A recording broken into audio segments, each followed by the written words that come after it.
3 o'clock. Got 2 units down, one just crashed and burned. They've got 23.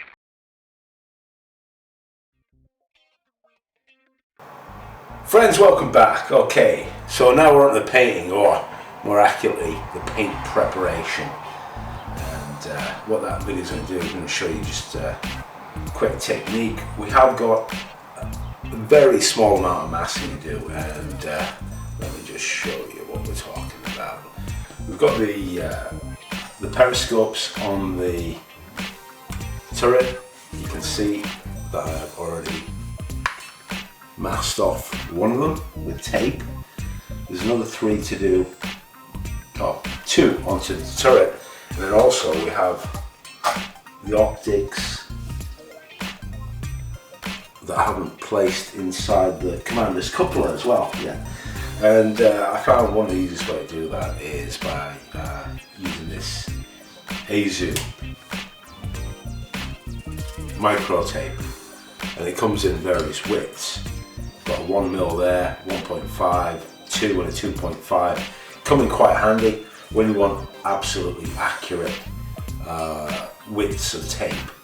Of course, you can also just get a piece of tape and cut it to the width that you require. Now, I'll just show you the process here. I haven't put in these ones yet, but what I've been doing is, it's very straightforward, is using the micrometer here to measure out the actual size that I need. I think this might be a bit over the top, to be honest, but because you can simply also just place the tape against. Okay, so let me just show you that if I can.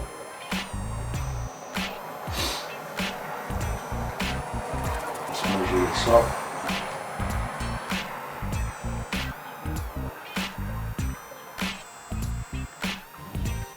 I want it inside there. I've just got it inside now. Okay, so I'm coming down to, well, it's less, it's not even reading out on here. 1.5mm. 1.5mm on the scale. So that's quite straightforward. All we need is 1.5mm tape, of which we have some. The other thing to do, of course, is just simply 2, which is actually a lot more practical. It's just to place your tape on top and see if it fits inside, which it does. Probably over the top, isn't it, using vernier calipers. But in some cases you may need to. Anyways, do this is so straightforward. What we're doing is cutting off a piece of tape, or placing some tape on the cutting mat. Cutting it off. Okay, so now let's get the other measurement that we need, which is the length of it. Just place. I've got that dimension there, whatever it is. Let's see what that is, about 3.8 mils. So we'll just place this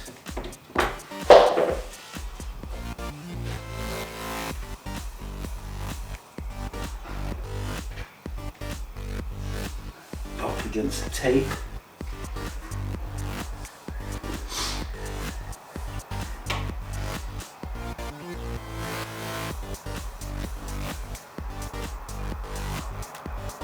About that.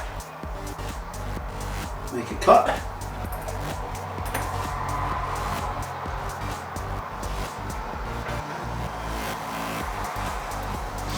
Now all we're going to do is place this onto the periscope. Gone a little bit short there. You can sort of see I've gone a bit short on either side. However, I'm going to leave it. The reason being, you won't actually see that on the model. The main thing is to make sure that you've got a square opening of clarity. So I'm just going to repeat on the rest of the model, then come back to you. There's the masking completed on the turret.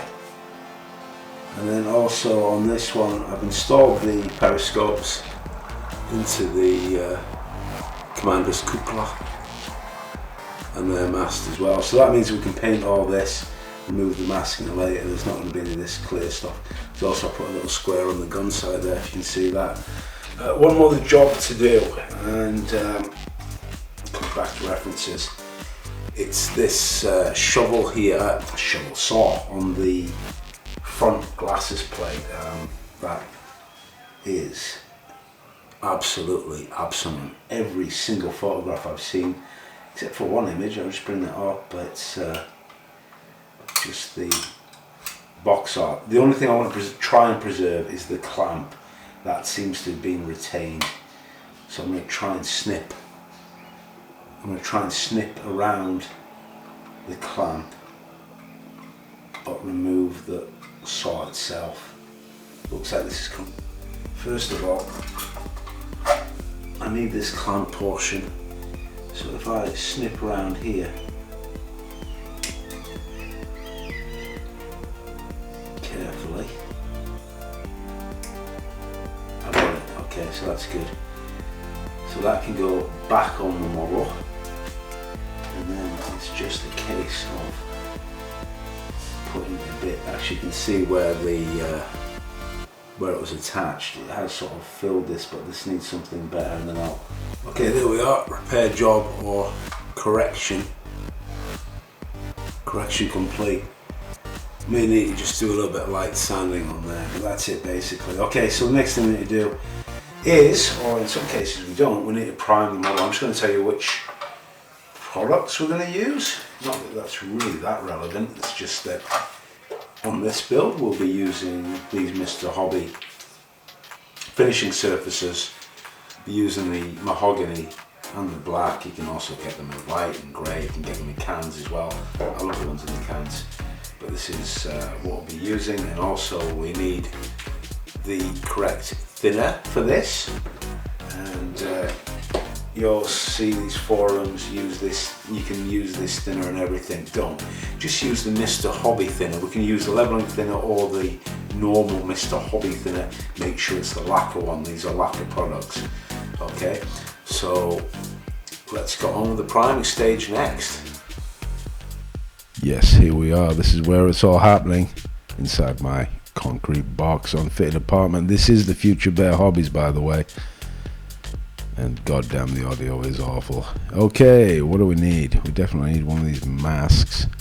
Yeah, we're dealing with a lacquer paint here. Obviously going to be using an airbrush. In this case, we're using a 0.5 airbrush because we're just dealing with a primer. Got a compressor, we got some gloves, we got some of the bits and pieces. It's all normal. It's all the usual stuff. Okay, here it is. The Mahogany Surfacer.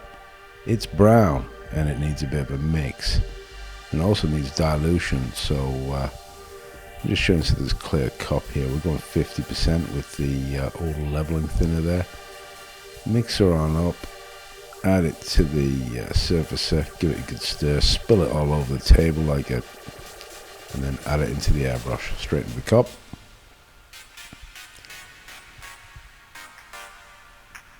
And yeah, fire out a little test spray to make sure you're all happy with that, and let's just prime up these tracks. That's all that we're using this mahogany for, just to prime the tracks. Nice gentle start. Obviously the metal tracks, and even with this primer on, you'll still find that the paint coverage is very delicate. It will come off. We'll be coming back to the tracks later on. Hint. Oh yeah, and make sure you fold over them now and again so you can get all the primer in all the different areas. Okay, now let's pre-shade technique. Let's have a look at the vehicle. We aren't going to be priming the entire model. We're going to be priming selectively in the shaded areas. So we're taking our initial mahogany mix here, and we're going to add in a little bit of the about 20 or 30% of the black to make a brown black surfacer, and give that a good old mix.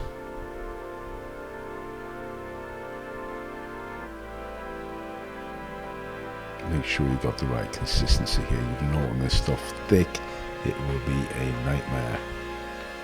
Now obviously that alley gun barrel there needs a good coat of primer on it.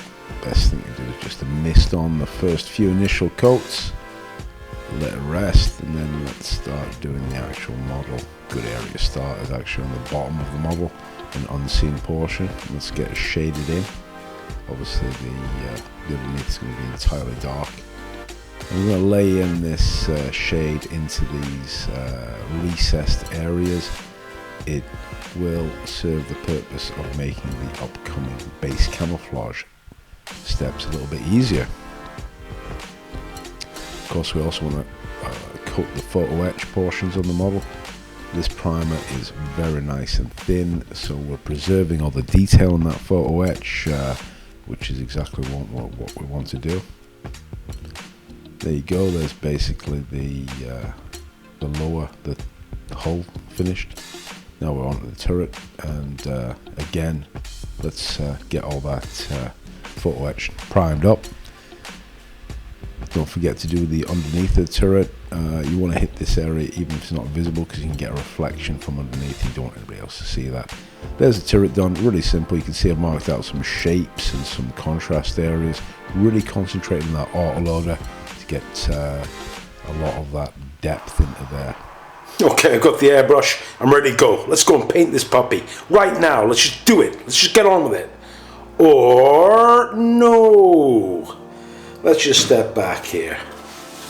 We're going to talk about the references in depth. Probably my favorite subject, and one likely to get people very triggered as well, in some cases, but not all. Anyways, let's just start off with what we get in the box, which is ta-da, 2 paint schemes.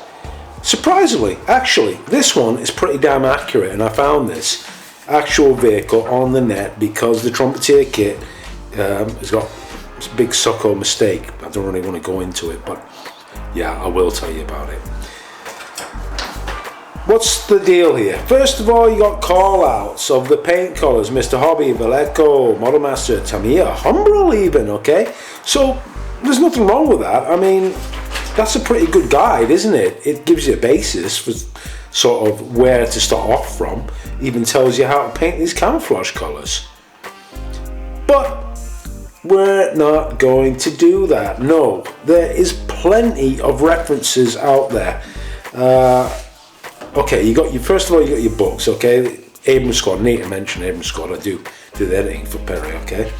So, straight away, a book dedicated to Russian armor with high quality photographs. And inside here, I even found our subject somewhere in here. Anyways, you sort of get the idea. You can see the paint colors. You can get an idea of what they look like in the field. And I want to find that MSTA because he is in here somewhere. Okay, it's a big book. Anyways, you get the idea. Then you got books like this from David Parker. He's got some amazing, well, obviously like amazing modeling, but amazing color pictures of scrapyard armor. Isn't that cool? Okay, but your biggest source of references for modern armor has to be the internet.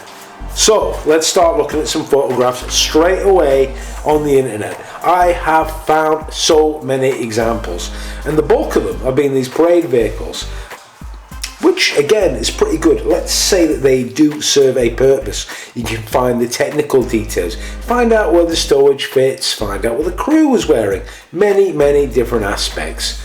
But to me, nah, not really my thing.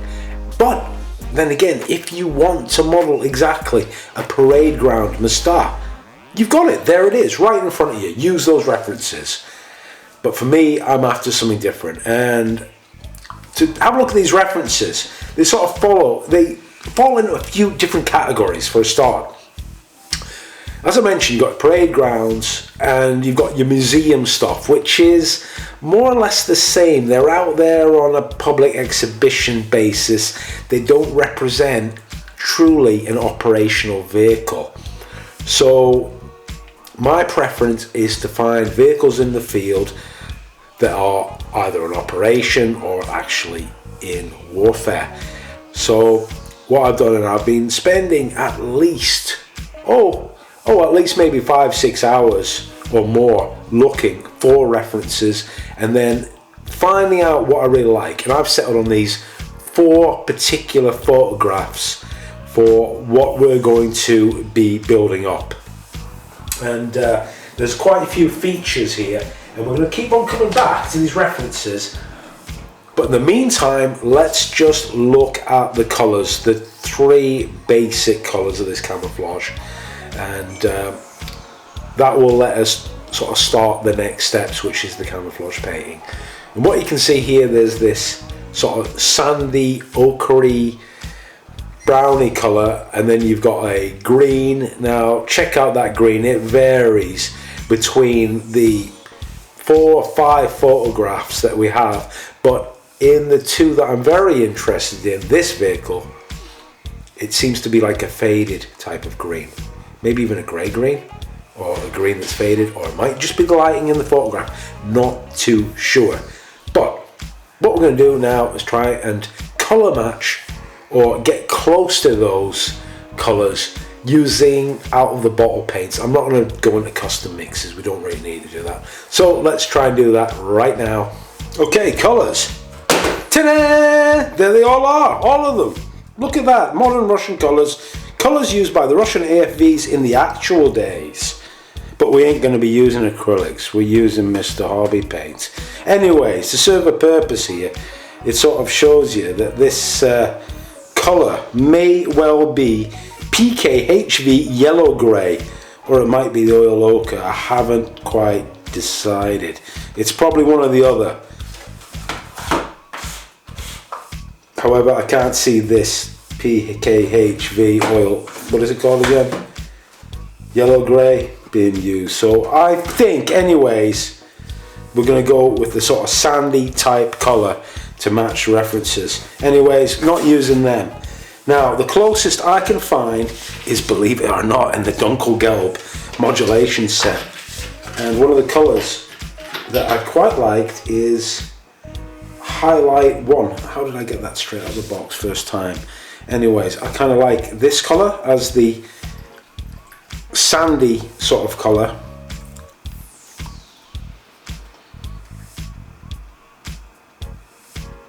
Yeah, it's a yellowy, browny, sandy type colour. I have a feeling the good old TAMIYA sand might be quite good. Also, if we have got any problems with that, if it's a bit too dark, we might lighten it with the old ship's deck tan or the sail colour, not too sure, or just use one of these modulation colours. So we're going to have a try of using that for the first colour. Apply that. Now, the second colour, usually, and I've painted loads and loads of Russian armour, is the old Russian green. But not in this case. Here's the other one, here's Russian green 1.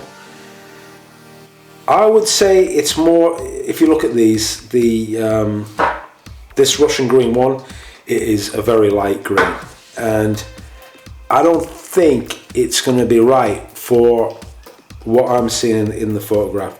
It's nearly like you know, sick green. Anyways, pretty cool if you like doing some crazy funky colors, okay? And I do use this, believe me, and we will use it in the future, but I'm leaning towards TAMIYA's Field Grey XF65 as a pretty damn good match for that faded green. What I'm sort of getting from those photographs is an operational vehicle that's you know, it's not in tip-top condition, it's out there, it's on operations or an exercise, and the paint could be quite faded. So that's what we're going to go with. Going to go with these two here for our base colours, and we'll apply that first, then that. But when I try this, if this doesn't work from the off, we'll change around and look at something else, but good luck to us. So at long last, we're just about to start doing the essential camouflage colours.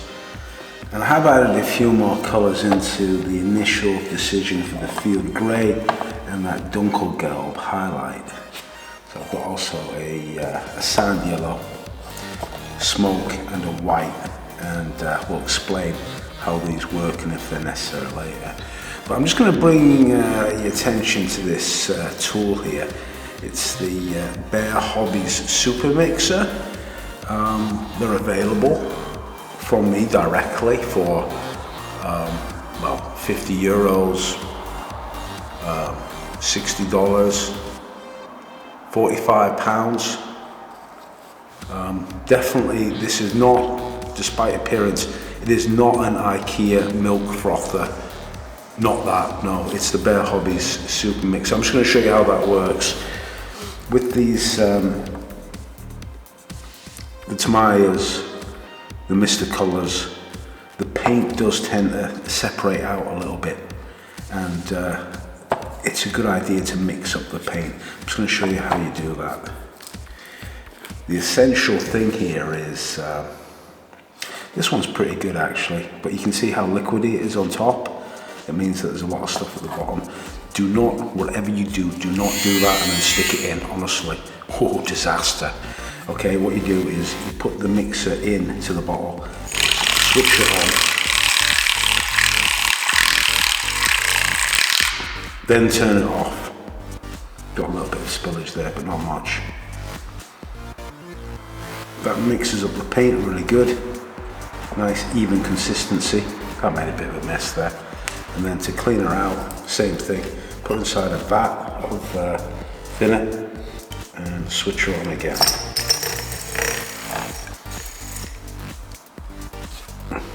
And just give it a bit of a wipe, just to keep it clean. So, let's get on with the painting.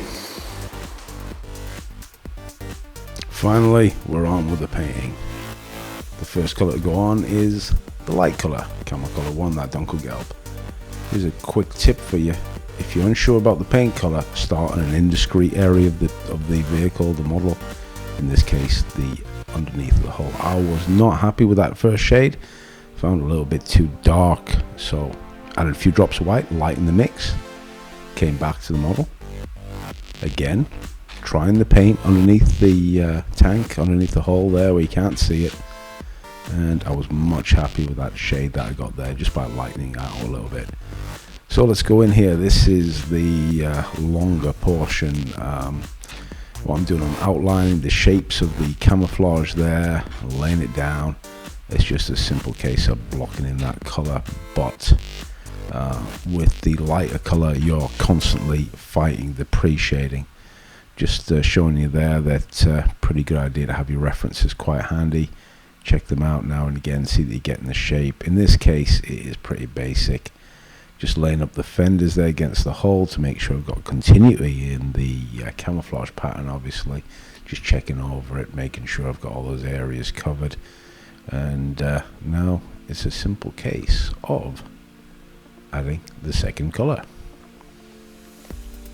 So this is that field grey, and you can see that the first color wasn't sprayed over the entire model, so it's kind of easy. All we're doing is blocking in all that black area, and with the darker color we don't need to fight too much against that dark pre-shading. Just take it easy. This is quite relaxing, it's quite enjoyable.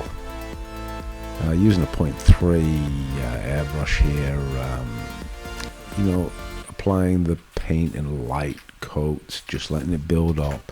You want your paint to lay down in thin coats. The autoloader area was again troublesome. Did a good job pre-shading it, so didn't really need to worry too much about getting the depth there.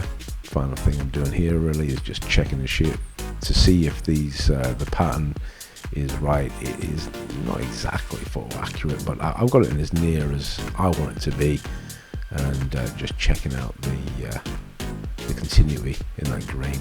Had to make a few corrections there. You can see that's a little bit off. Okay, now I took that field grey and I added in a few drops of white.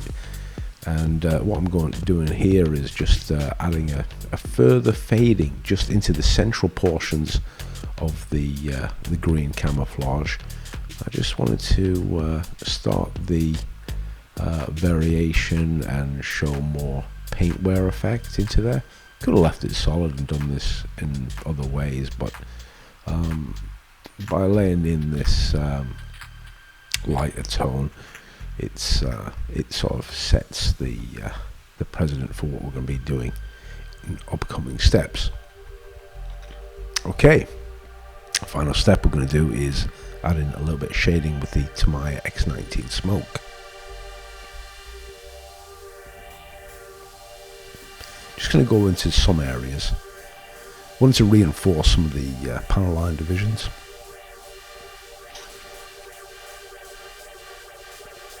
And this X19 smoke is actually a gloss paint, but really quite handy. This is sort of an optional step, of course, but you know, it's it can add quite a nice subtle tone. It's you'll see that it's a very subtle effect, but again, it's going to set the steps or the initial steps for what's going to be upcoming. And it's a quick and easy thing to do as well. So there we are. That is basically our model completed, the first two steps. Here's some photographs. Hope you enjoyed this video, and of course we'll be back with the next steps very soon.